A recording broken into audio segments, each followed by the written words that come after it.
Chapter 6. The Festival of Fools. The chapel was cold and quiet. You could almost see the silence. "This is the chapel," whispered Not-Sheba. "Why are you whispering?" whispered Frank. "I'm not whispering," whispered Charlie. "I wasn't talking to you," whispered Frank. "Why not?" whispered Charlie. "Don't you like me any more?" "Do you think I came from here?" whispered Not-Sheba. There was a loud whoop. Woohoo! It wasn't a scream and it wasn't a yell. It was a wild, happy, loopy whoop. Woohoo! They looked round. There was nothing and nobody. "Grave robber," said Charlie. "That's what grave robbers do." "What are grave robbers?" asked Frank. "People who rob graves," said Charlie, not very helpfully. There was another whoop. Woo-hoo-hoo! "I was grave robbed," said Charlie in a rather grand and proud voice. He went on. "Grave robbed. Many, many times. First time wasn't long after they put me in the pyramid. Last time was when, well, Lord Chiltern brought me here. They all whooped, got into the tomb, whooped, woohoo, picked something up and then left. They liked gold stuff mostly. By the time Lord Chiltern got there, there was only me and the cat left.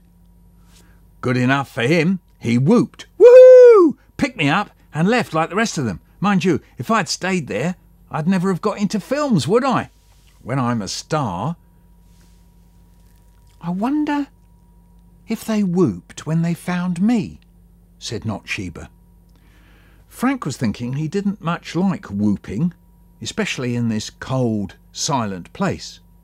Then there came a great chorus of whooping. Woohoo, woohoo, woo! It seemed to be coming from up above. They looked up. On the chapel walls, high up, sitting between each window, each one on a kind of stone plate, was a head. Also made of stone. No body, just a head. There were about 20 of them, yeah? Each of them pulling a weird face. Some grinning, some sticking their tongues out, some pulling their lips apart with their fingers. Then they were all whooping, whoop, whoop, and one by one they flew off their perches, high up on the walls, and floated down towards Frank and his friends. Even when they started flying, they didn't have any bodies below, yet they behaved as if they did have them, and the heads floated in the air at head height. "It's Christmas again!" screamed one of them at Frank. Frank looked at his watch. No, actually, it's 23rd of March. They ignored him. "It's, woohoo, the Festival of Fools!" More whooping. Woohoo! The three visitors found themselves being caught by the arms and whirled around and around. The heads grinned and cackled, and a rush of music filled the chapel. Da da da da da da da da. It was wild piping music with a rhythm that made them dance. Da da da da da da da da da da. Not the kind of dancing the girls do in my class, Frank thought. More a kind of wild flinging yourself around dance. And all the heads danced and danced around and around the chapel, up and down the aisles, and in and out the pews. Soon the chapel was ablaze with colour because the heads grabbed green and yellow and red scarves and ribbons. Where their hands and ankles would have been, they'd tied coloured handkerchiefs and bunches of bells. Ka-chung, ka-ching, chiddly, ching, ta-ching, ta-ching. And as they danced, the colours streamed out and the bells shook and tinkled. Frank, Not-Sheba and Charlie were soon decked out as well. One of the heads pulled out a mad-looking hobby horse, decked it in coloured streamers, and soon it was capering about as if it had a life of its own. And all the time the piping piped, drums drummed, and the heads whooped. Food and drink appeared from out of cubby holes in the wall, from out of little doorways. Cakes, meat pies, chickens, bottles of wine, roast pork, and the heads fed themselves with their invisible arms. Yee-hoo! Called on Not-Sheba, Frank and Charlie to join in. Frank made for the cake, Not-Sheba for the meat pies, and Charlie for the wine. Round and round went the dancing heads, their scarves and hankies weaving in and out. Some were singing too. Da-da-da-da-da-da-da-da-da-da-da. The song sounded to Frank like it was a kind of round and round thing as well. Around, around, around, a-lay, around, around, around, a-lay. Frank joined in with cake in his hand, yellow hankies tied to his wrists, jingling bells tied round his knees. And over there, across the chapel, weaving in and out of the heads and their streamers, were Not-Sheba and Charlie. They were flinging themselves about like the heads and the hobby horse were. The air was full of the smell of food, the sound of music, the yellows and greens and reds of the clothes and the patchy, shaky light of the candles. Not-Sheba had a mad, reckless look on her face as it appeared and disappeared between the laughing and shouting heads. Charlie was wild. He was shaking his head and his bandages as if he was trying to say no 1,000 times in a minute. Oh, yeah, hey. Yeah, and he's jumping up and down and whooping like a bunch of grave robbers. Frank felt light and dizzy. Then one of the heads shouted, "Clothes off!" And there was a great roar and outburst of laughter. The men heads looked at the women heads. There were screams and giggles and winks and nods all round. On went the dance, whirring and whirling round. "Come on, you two!" shouted a woman head, pulling at Frank's trousers. "Well, it's all right for you," said Frank. "You're invisible." "Off! Off! Off! Off!" shouted the heads. Not-Sheba and Frank clung on to their clothes, but Charlie loved it. Off came the old stained cloth bandages, and soon he was dancing around, naked, his shrivelled, skinny brown body snaking in and out of the pews. The heads loved it too, and whooped and whirred about even more. "Off! Off! Off!" the head shouted at Not-Sheba and Frank. Frank felt sick with embarrassment. Not-Sheba looked terrified and held on to her clothes. Invisible hands pulled at them, heads grinned and sang all round them. The yellows and greens waved and fluttered. Charlie was in a trance, wobbling and whooping more than anybody. A red scarf flew out behind him as he wobbled. Then another call went up. "The bishop! The bishop! The bishop!" Saved, thought Frank. The bishop must be coming. He won't let them rip my trousers off. Bishops are serious men in big gowns and cloak things who do church services on a Sunday on the telly. He'll tell them to stop all this stuff, he thought. "The boy! Yeah, the boy!" shouted the heads. "He's our bishop!" Frank looked round for a boy bishop, but just as he did so, he felt himself lifted off his feet. Someone threw a disgusting, dirty, smelly sheet round his shoulders. He was being carried round the chapel, and from where he sat he could look down at the faces grinning and cackling up at him. The music changed.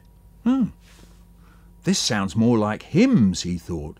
Holy, holy, holy. But Frank could hear there were rude words. He tried to catch exactly what they were, but just as it got to the rude bit, everybody roared and laughed and he missed it.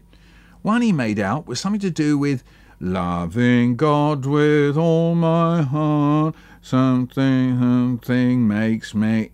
And everyone all screamed out laughing. Charlie was over the moon. This was the best time he had had since... well, in about 3,000 years. Frank was carried around on invisible shoulders up and down the aisles, wrapped in the disgusting sheet. At his side, two of the heads had a kind of ornamental basket on the end of a chain. "Yes, The censer! The censer! The head shouted, and to Frank's amazement he saw them stuffing what looked like horse dung into the basket. Then, even more amazingly, they set a light to it and then walked up and down the aisles near to Frank, whirling the little ornamental basket full of burning horse dung round and round on the edge of the chain, or out on the end of it. And then a new call then went up. The service! The service! And Frank found himself lowered down in front of the altar. A sermon! Yeah! A sermon! The head shouted at Frank. The shout got taken up. The music played wildly again. A sermon! A sermon! They called to Frank. What's a sermon? Shouted Frank back at them. Tell us how bad we've been, Bishop. Tell us what to do, Bishop, they shouted. Frank saw in his mind's eye the bishop on telly talking to people. Frank was quite good at voices, and he found himself saying, When Almighty Hubbly Bubbly spoke unto Jelly Belly. The heads loved it. Woohoo! They whooped like mad. Frank went on. Hubbly Bubbly did say, Go forth. And Jelly Belly spoke unto the Almighty Hubbly Bubbly, Go forth? Go forth? I don't want to go forth. I want to go first. Or second. The heads cheered. Way! The music whirled. More Bishop! More Bishop! And they swung the censer round and round so that the smell of the burning horse dung filled the chapel. Then came the big surprise. The chapel door, poof, banged open. The wind blew the candles. Whew, some spluttered, others blew out. There, in the doorway, stood the suit of armour again. The helmet shut tight, the sword aloft, the music stopped. No one moved. A voice boomed out from inside the armour. Enough! It was that Mr. Butcher person in armour again. He was furious. Frank didn't even know where the worksheet was. He certainly wasn't working on it. He tried to shrink out of sight under the dirty sheet. Then something happened. Out of the corner of his eye, he noticed some kind of movement. What was it? It was a stone body lying in an alcove. It was moving. Mr. Butcher strode down the aisle towards Frank. But what is the body doing? And who is it? Frank could see that it was a monk, and it slid noiselessly out from its alcove and joined Mr. Butcher next to Frank. There they stood, Frank, Mr. Butcher in his armour, and the stone monk, all looking at the heads. The bright colours were motionless now, though Charlie was still shaking about, stark naked. Not-Sheba folded her arms and watched. Mr. Butcher in armour turned to the stone monk. He seemed to know him. Father Abbot, are they causing you trouble again? Father Abbot? Abbot? That's a sort of boss of monks, isn't it? Yes, Sir William, they are. You know, you can always send the ringleaders to me, Mr. Butcher in armour said. Of course, said Father Abbot. Well, we was only mucking about a bit, said one of the heads. Yeah, that's right, and why not, said another. We work all year round for that pot-bellied monk, so why shouldn't we have a bit of a romp at Christmas? Frank was trying to figure out who these heads were. People who work in the fields, maybe, and then they sleep up there on the stone plates? It seemed odd, but possible. Or was it possible but odd? Enough! Shouted Mr. Butcher in armour. No one asked you to speak out of your turn. You haven't looked in that box behind you, sir, said another head. Father Abbot, the monk, looked uneasy. We're not talking about boxes, said Mr. Butcher. We're talking about your behaviour. Frank, what do you think you're doing, dressed up in that dirty bit of cloth? What is it anyway?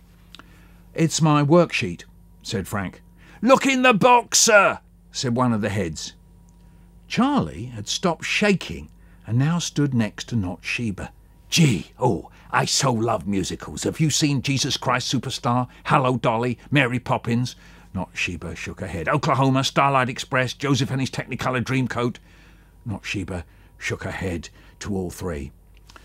I'll have a word with Frank, said Charlie. Maybe we'll do a musical instead of a horror film. What do you think? All I know, Charlie, said Not-Sheba, is that I don't think I'm much to do with this lot. I'm not going to find my name here. Open the box, the head shouted. Mr. Butcher in armour seemed to hesitate and then moved back towards a great wooden chest. It was locked. Father Abbot, do you have the key? The stone monk pulled out a key from under his cloak. Mr. Butcher opened the box. Inside were golden crosses, jewelled cups and chalices, ornamental silver swords, gold cloth, brooches, buckles, gold and silver candlesticks. The box was piled high with it. Everyone crowded around, gasping and oohing. Wow! Ooh! That's a lot of lost property for 1 week, Father Abbot, said Mr. Butcher. Sometimes he seems more like Mr. Butcher than Mr. Butcher in armour, thought Frank. The heads moved in closer. Charlie called out from the back, Sing! Sing a chorus number you know.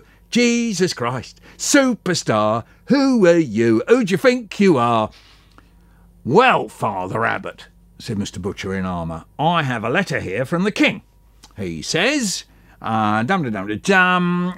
anything found in old boxes, blank, blank, blank, blank, blank, belongs to me, Sir William Butcher. So you're called upon, to grab it, or words to that effect. All the best, Henry. But all this belongs to the monastery, said Father Abbot. It belongs to God. No, no, no, shouted Charlie. Not a musical, forget that. Music hall. A good old-time musical. You know the sort of thing. I'm Henry the Eighth, I am. Henry the Eighth, I am. I got married to the widow next door. She's been... Oh, for goodness sake, Charlie, put some clothes on and shut up, said Not-Sheba. Hang on, Abbot, shouted the heads. That gold's ours. Mr. Butcher in armour raised his sword and cut through the air with a swish. Whew! The heads fell back. Barnloads of wheat and barley we harvested for him, and barnloads were sold off to buy all that gold stuff while we've gone hungry. The sword swished again. Whew! Whew! Hey, did you see Camelot? Said Charlie to Not-Sheba. Lovely songs, lovely costumes. Father Abbot was crouching in the corner, crying. Frank! Bellowed Mr. Butcher. Oh, no. He's noticed me again, said Frank. Question 4 on the worksheet. So, it is Mr. Butcher.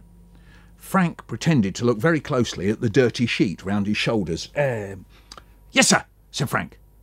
Not yes, sir, said Mr. Butcher. The answer, son, the answer.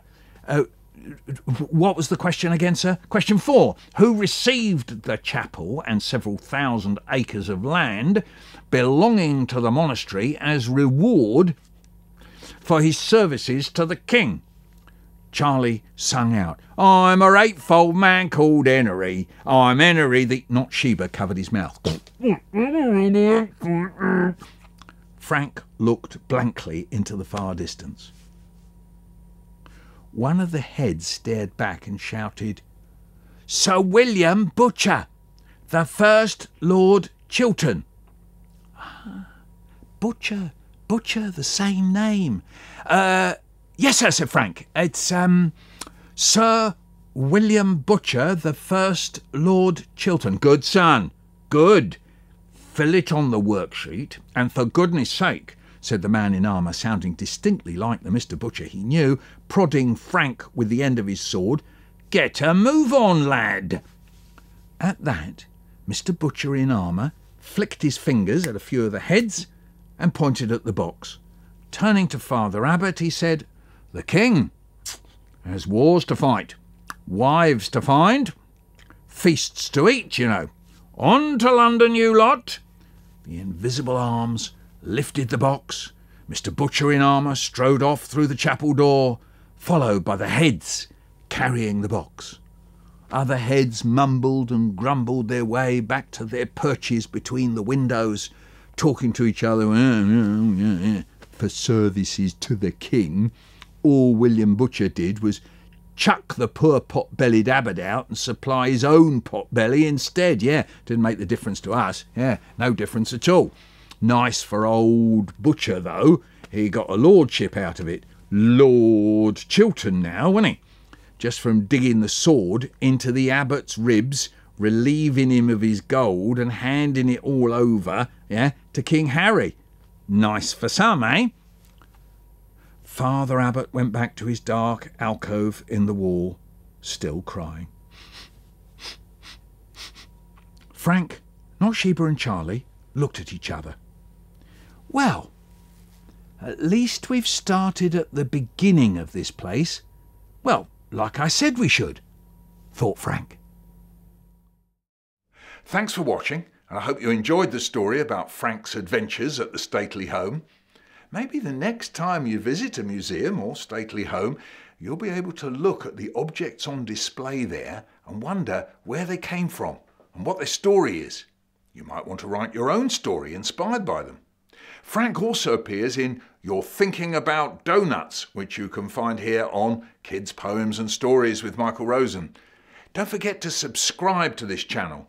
Just click on the bell to keep updated with all the latest vids that we post here.